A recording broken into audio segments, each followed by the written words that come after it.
Hey guys, welcome to Traditional Bow Hunting Wilderness Podcast. This is Jason Samkoviak, and this is a quick tip for you for summertime scouting, which is very important.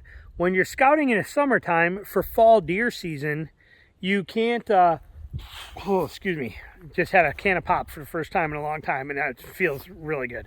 But you cannot scout this the same way you would for fall deer. To scout this now, you have to look at it differently, I guess is the best way to say it. And we're going to take a look at this little spot we're in right here, because this is actually where I started making my first ever scouting DVD video so many years ago. It's actually only about 3 miles from my house, my old house, which is down there, which we just handed off the keys for today. So we are officially out of that house, and a lot of great memories. So maybe I'm feeling very nostalgic today, but I thought this would be a perfect spot that I can show this. Plus we have some major terrain differences right here in this key little area, so I can do this without getting too carried away. So this tip: when you're scouting for summertime, in the summertime for fall, you have to take into consideration what it'll be like in the fall. Okay, deer tracks right now are irrelevant. Okay, look at the cover that is everywhere in here. And here in northern Michigan, we have ferns. So as these ferns grow up, they give this cover every place. And as I've shown you in other videos, some of these ferns can literally be, they can be, 5 feet high. For these ferns. It's early June. These are just starting to kick up, but these things here will be, they'll literally be this high on me. The ferns will, that you're seeing, they'll be up there. So they will give tremendous cover everywhere. As you can see, as far as you can see, it is ferns buried in everywhere. So these, like deer tracks, like you're seeing here, look at these fresh deer tracks coming right up out of here. Okay. I mean, there's deer all over here, and they're using it. And oh, you got fawns. Look, fawns. There's mom, and then there's a fawn right there. Little fawn tracks. Look at the size difference. Okay. But so right there, it's kind of cool. And a Y stick when you come to a fork in the trail, as Gene Wetzel would say, when you come to a fork in the trail. I love that phrase. But point being here that with the ferns up, any of the tracks and any of the sign you see right now, don't pay any attention to that. That doesn't mean anything to you for deer season, okay? Just let you know there's deer in the area, and you probably already know there's deer in the area. So it's irrelevant to your scouting. When you scout now, you have to look at the terrain and think of what the terrain is going to be like during the fall. So when I visualize this stuff, I need to picture this as way too open right here, because all of the foliage is down and gone. Okay, same with this stuff over here. I need to look at this with the intent of the fact that, see this, I wouldn't hunt here. This is too open right there. Okay, there's no reason to be in that. Same with this over here. Let's walk over here and look real quick. This is too open and exposed throughout this part of this. Okay, as we look at it for here, see how open all of this is, and it just kind of, even back there, you can see behind there it's open. Right now, the deer will use this because of the fern coverage, and the foliage is coming up, and all the fern coverage and stuff is here. When that's gone in late September, these are all going to turn brown, fall over, and die, and this is going to be very exposed. They will, however, stick to these tighter little gaps like this, where you have this cover through here. Deer love, especially mature deer, love to walk through where they feel this stuff rubbing against their bodies, okay? Doesn't matter what it is, but they like to feel things like this cover bumping them, like I'm doing here. They want to feel this stuff against them. They like all that cover hitting them. So they will take advantage of that and stick to these edges. Again, pretty open. In here, they won't use that. But if you find the edges of that and you look at those micro transitions like this, where it's tighter here, I'm just using it as an example. This is obviously right on the corner of this road, but point being, where the thicker stuff, that's where they want to be. Now, when you're scouting this, you take that into consideration. If it looks pretty open, other than ferns just know that you're probably not going to get much deer activity there during daylight. Look at the amount of oak in here, okay? You look at this and you go, God, we got a lot of white, we got a lot of red, we got a lot of good oaks in here. I'm seeing more oaks back here. We got oaks there. That side, we got a couple oaks, but we're getting into a lot more pine, but we got oak over here. Deer are going to be somewhere feeding in here. That's going to be a good thing. So you pay attention to that, but you're like, but it's pretty open. How will they come to get into here? Well, then you look at this stuff here and you go, wow, what do we got over here? Okay. This thing right here may end up being an absolute gold mine bedding area. This type of thing. Again, remember, I am right off of this road. I am here because of the fact that I have all the diversity of terrain right here. But look at this. This is what I call a pothole bedding. Okay. I love these, especially, you know, these things are incredible. But this is what I would call a pothole. Look at this little thicket right here. Look at this thing. This is 10 to 12, 15 feet high. 10, 12 feet high.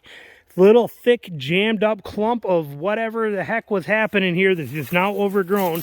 And these deer will gravitate towards this and bed in this thing. Now when the rest of the foliage out here is down and things are like that, these little pockets become gold mine bedding areas. These deer can hang up right on here and bed like right in here, and they can see out through the open, have the security of this, and they love these little pockets. So you're looking at it now in the summertime, thinking about how it's going to be used in the fall.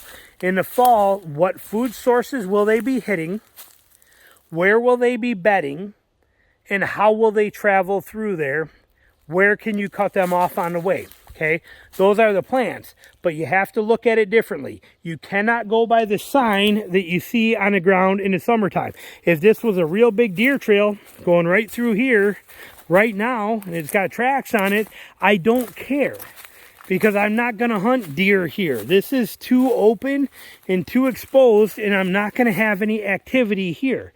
But if I find a place like this, and I'm seeing something like this that runs through here close to that area, this is where I'm going to be setting up my stand at, is to access this kind of stuff, where I'm going to have, you know, when this foliage starts to drop in here and the green starts to go down, these will be gold mine little travel corridors through this kind of stuff. They will eat this up. You need to look at it from that standpoint and understand, where will they be then? What are they going to be using? What will the terrain look like? What will they be eating? Where will they go to bed? All of those things come into play and make a factor in here. Let me turn you off for a sec. I'll turn you back on. We're going to, actually, we'll just keep walking here. Because then you also want to use the factor of funnels. Okay, pinch points, things like that. So right now, deer can walk anywhere they want to go, do anything they want to. But then when you get into obstacles, things that they have to navigate around. How many ticks do I got on me yet? Any? Nope, not yet. We're doing good. I'm not wearing any bug spray or nothing. Like I said, I just came over here to close out my house, and thought I'd stop and make this video here real quick. But notice another pothole bedding type scenario over there too. Never rule these out. Look at the deer tracks coming through here, all fine, dandy, and great. But see, like here is another section again of pothole type bedding. Now I wouldn't hunt this one because we're right on this intersection. My truck is right there. But these kind of things are all over in the woods, and they are just absolute gold mine little bedding spots, and they sometimes show up, sometimes they don't on a map. But see this? You get this little jammed in area right here, this pile of crap here. Well, that will hold deer. Not a ton, but deer will use those. They will also use them as rut travel bedding areas. When they're traveling through here, they see that kind of stuff. They will have beds that are right on there like that. So it's a gold mine, but you want to take advantage of what they're going to be doing. Now, when we're talking funnels and pinch points, those are still the same right now. So you can find those very easy. And that's the best way to capitalize on your summertime scouting. If you can't read the terrain like I'm telling you how to do it, and understand where deer will go and where they won't go, understand what trees are there, understand any of that kind of stuff and how it's going to work for you, the easiest way is to look at your funnels. Because the funnels really, They don't change, okay? Your no-go areas, for example. We know here, when we look at this, that this is a no-go area for deer. Let's take a peek out here. We know that deer are not going to be walking through this. They're not going to travel through this. This is too shallow. And right now it's wet. In the fall it's not, but these are only like knee-high grasses, okay? And look at how open and exposed this is. Deer are not going to randomly walk from where I am all the way across to that side. They're not going to do it. Instead, they're going to catch the points. There's 2 points around there that'll cross over, and they're going to work those edges. This becomes an actual funnel because this is a no-go area, making that edge phenomenal, and then where the points are over there phenomenal. So that narrows this down. So when you see this and you look at it as a no-go area, you can look at it and assume where the deer are going to be, and then you can go over there and scout that and figure out where that thick edge is and that thick cover that they will travel to avoid this. Scout that. Even if there's no sign on it, it's okay that there's no sign, because right now they can walk anywhere they want and even feel free going through here. There is zero pressure in the woods right now for these deer. Zero. Nobody is out here. So they can walk through here, lollygag, have fun, and they have no fear. Once hunting season gets here and all that pressure's in the woods, then there's that fear then, and it starts to instill, and they won't be out here as much. So you don't need to find fresh sign on these places where you're going to be scouting, like the edges of this, or where it crosses over from here into that point and then across that one, that little island that's out there. It doesn't need fresh sign on it. All it needs to do is show you that that is the terrain features that they will use during hunting season, and scout that way. So again, it's just a different way of looking at it. Summertime is the hardest time of the year to scout. You can't even see a trail anyway if you wanted to. You think, like here's an edge of that where they're going to come around. You're not going to be able to see trails through here. You just can't do it because of the fact that it's thick. Look, I mean, I can't see my feet. There's no possible way I'm going to see where deer trails are, let alone tracks and poop and stuff like that. You're not going to see it. You don't need to. Right now, you're scouting the terrain and how the deer will use the terrain in the fall, and that's what you're after.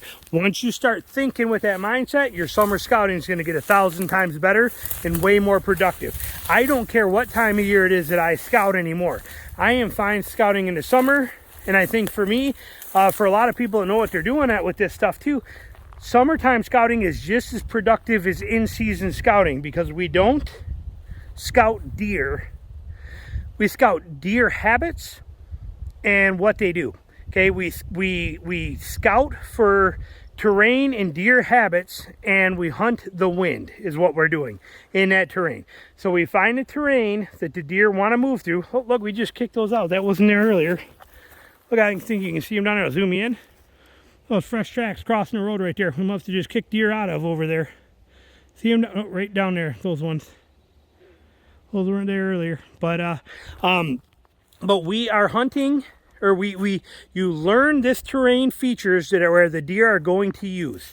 Once you know where the deer are going to use, you know what their habits are and how they're going to use it, then you hunt the wind and its timing accordingly to take advantage of that. So it doesn't matter if it's off season, in season, summertime, whatever time it is, you can be out here productively scouting if you know how to think about the terrain now versus what's going to happen with it during season. So there's a good tip for you. Hope you enjoyed it. And don't forget, Patreon page, patreon.com, Tradbow Podcast. That's where all of the bonus content. I'm still making all my normal content. All that stuff is still here, but that's where the bonus stuff is that's there for you. So thanks for watching. Talk to you later.